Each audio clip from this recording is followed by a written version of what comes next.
Pelatihan servis sepeda motor pada Dinas Tenaga Kerja Kota Magelang.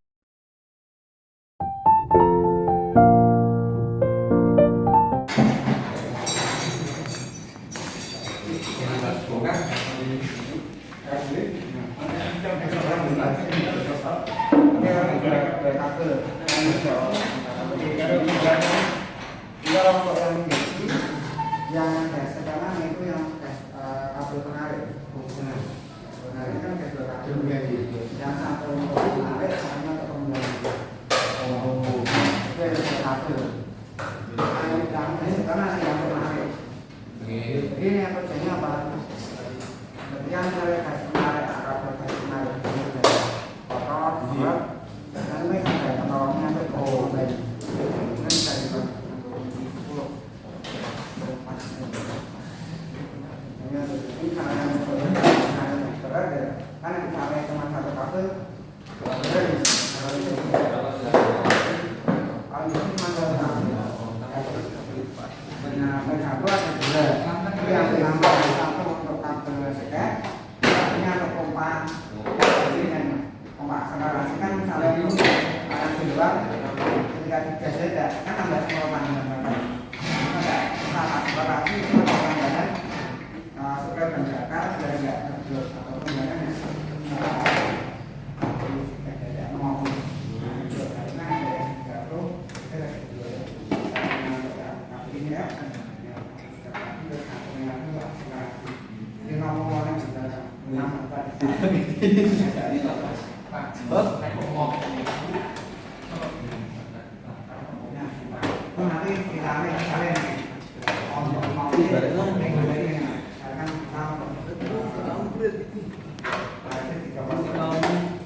bisa selang angin.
Karena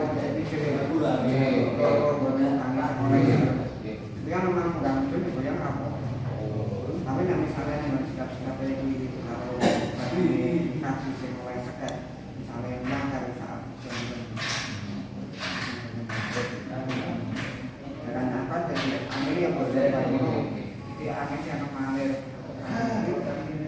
langsung betul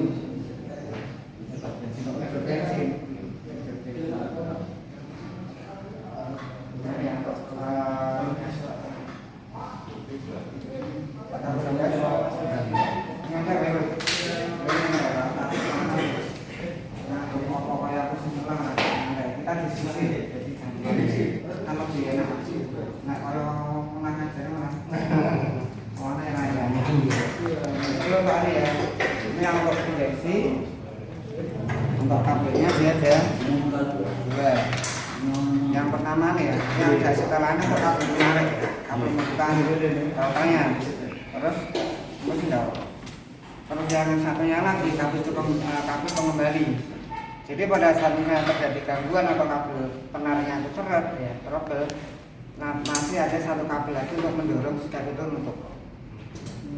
Jadi kalau misalnya cuma satu kabel, nanti ada kendala kabel seret, pasti kan clear untuk. Nanti yang adanya satu kabel lagi sebagai mendorong, nanti akan menolong untuk walaupun RPM mesin salah sambung. Nah, mungkin kita cek untuk perbedaan antara karburator dengan injeksi. Mungkin satu lagi kuncinya kunci 8. Nah, kalau secara secara komponen injeksi lebih simpel untuk dicocok bodinya, cuman dia ada penambahan sensor sama injektor. Jadi aja. Nah, artinya tekor injeksi juga nggak main ya, Pak? Kalau untuk ini ada setiap pabrikan itu kan berbeda. Jadi kalau untuk Honda, ya khususnya untuk motor Honda, seandainya apinya tekor itu masih bisa menyala dengan catatan diengkol. Karena apa? Untuk sistem pengalihan atau mesin injeksinya itu yang untuk suplai arusnya ya, suplai arus itu ada kapasitornya. Di kiproknya, mungkin dengan tidak sih kiprok bit ya, bit terus revo injeksi itu ada produk jemberan gitu. Itu ya, Pak. Nah, terus kalau untuk ini ya, nah ini terpasang di sini. Ya, sebagai penyimpan arus ketika aki itu mungkin tanpa aki pun masih bisa menyala dan paling kita ngempel sudah 3 kali. Nah, kalau untuk yang tipe motor Yamaha ada beberapa tipe motor yang memang tidak dilengkapi dengan kapasitor. Ya. Jadi misalnya itu aki drop, wis mati. Nah, gitu ya. Jadi untuk Suzuki seperti juga. Ya. Jadi untuk komponen yang ada di kiproknya ataupun regulator itu ada penambahan komponen sehingga tanpa aki dan juga mungkin akinya drop untuk udah itu masih bisa menyala. Jadi memang setiap pabrikan ada keunggulan, ada kelemahannya, tapi anda nantikan hak patennya dari setiap pabrikan. Jadi untuk tipe Yamaha memang ada artinya ngedrop ya wis gak bisa nyala. Karena kalau suplai yang dari aki kan berkurang. Padahal saya berfungsi ataupun dimaksimalkan untuk pompa pelibatan, untuk injeksi ya, dan juga untuk listrikan yang lain. Macam ini Pak. Tapi untuk beberapa tipe motor seandainya akhirnya berbeda ada beberapa kasus karena mungkin dari kiproknya yang lemah. Jadi gini, seandainya kita melakukan penggantian aki, akhirnya terus kita cek dulu untuk sistem pengisiannya. Caranya lebih gampang kan gitu. Secara gampang kita tanpa alat, ya. Tanpa alat kita bisa kan aki yang baru kita pasang, terus mesin kita nyalakan, coba kita buka ataupun kita lepas terminal plus aki. Dari sini kita kita lepas. Kalau misalnya itu mesin nyala, berarti untuk pengisiannya normal. Tapi kalau misalnya begitu lepas aki sudah mati, berarti dari sistem pengisiannya yang trouble ataupun kurang. Nah, sistem pengisian nanti ada sekring, terus ada sepul ya.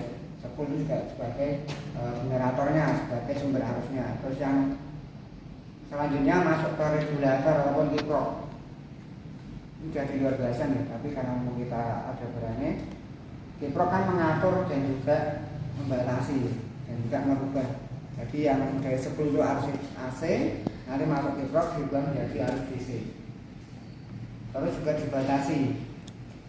Kalau misalnya dari 10 itu sampai sekitar 16,5-17 volt, ampere juga besar. Setelah masuk kiprok paling maksimal 14,5. Jadi dia membatasi dan juga untuk mengatur dan juga merubah arus AC menjadi DC. Cuman kalau untuk kiprok ya, kiprok juga ada 2 kerusakan. Yang pertama dia tidak ngisi ya, terus yang kedua malah overcharge. Ketika kiprop itu overcharge, otomatis aki juga akan rusak, berkobong lah jadinya. Karena apa? Arus yang masuk dan juga tegangan yang masuk ke aki tidak dibatasi ataupun dia berlebihan sehingga aki akan rusak. Kalau akinya baru tapi di starter dia nggak mau ngangkat, Nggak mengangkat, bisa juga yang pertama mungkin dari motor starternya. Ini nih Pak, untuk komponen starter kan dari aki, motor starter, relay sama tombol. Selain sekring ya, selain sekring. Nah untuk gambarnya gini, misalnya kan ini ada relay starternya ini, bendik ya, ini bendik. Dari starter ini, dari aki arusnya akan mengalir ke sekring ataupun ke relay, terus nanti ke tombol. Dari tombol nanti masuk ke bendik. Nah arus yang besar, makanya kalau misalnya aki di klakson si banter, boleh tinggi nyala apik, tapi besar tak kuat. Kita cek untuk mutasenya berapa. Karena apa? Untuk pemakaian arus untuk dari kondisi dari starter. Ini kan dari starter dia cuman di sini semacam apa ya? Magnet, timbul medan magnet ataupun relay starter itu dia begitu dia ada arus ya dari tombol masuk ke masa itu ada kumparan, jadi sebagai semacam saklar otomatisnya ya. kalau dilangsungin tapi jenis apa yang bermasalah jenis starter ya Pak? Ya berarti ini kan satu ya, ini kan langsung kabel dari aki, arus besar ya, langsung dari aki terus aki satunya masuk ke motor starter. Kalau misalnya kita cek, kalau nggak usah pakai tombol ya, kita coba cek di jumper kabel 2 ini langsung. Kalau misalnya dia itu ngangkat, ya berarti yang problem di relaynya. Ya. Kalau kita langsungin antara kabel 2 ini, jadi tanpa melewati relay otomatisnya, kita jumper langsung. Kalau misalnya itu motor starter mau hidup, berarti yang trouble di bagian relaynya ataupun dari bendiknya. Tapi kalau misalnya cuman kita langsung tidak mau, yang cuma stek-stek, berarti di bagian motornya. Kadang kalau untuk motor starter ya, mungkin kalau beberapa kasus ada juga yang beras setnya ataupun turbonya yang habis. Tapi ada juga kalau misalnya motor berat, kadang di bagian magnetnya kan di starter kan ada magnet ya. Itu lepas terus dia nempel di angkernya ataupun armaturnya, akhirnya motornya berat. Iya. Jadi kalau untuk motor starter memang kadang kita harus ngecek dari komponennya, kita cek dulu komponennya apa aja, baru kita urut dari aki terus bendik dari nanti masuk ke motor starter. Itu udah lain dari tombolnya. Kalau misalnya tombol kan misalnya ini ya, kita cek tombol, kita pencet tombolnya kok cetak-cetak di bagian starternya, berarti harus jangan sampai sini ya. Kalau nanti kita cek di jumper aja, kalau misalnya di jumper udah normal ya berarti bendik yang habis. Relay. Ini memang ada beberapa model ya. Ini ada yang model bundel ini, ada CB, Corsa, terus motor bebek yang lain ya, kayak Grand, Supra, terus Jupiter, Suzuki Shogun, sama tipenya. Tapi ada juga yang model kotak. Kalau kotak nanti palingan dia dari di bawah Vario, Kit, Supra, Kirana, Karisma itu model kotak. Memang kalau untuk secara prinsip kerjanya sama, cuma nanti beda kemasannya aja. Ya. Nah ini ya mungkin untuk yang deteksi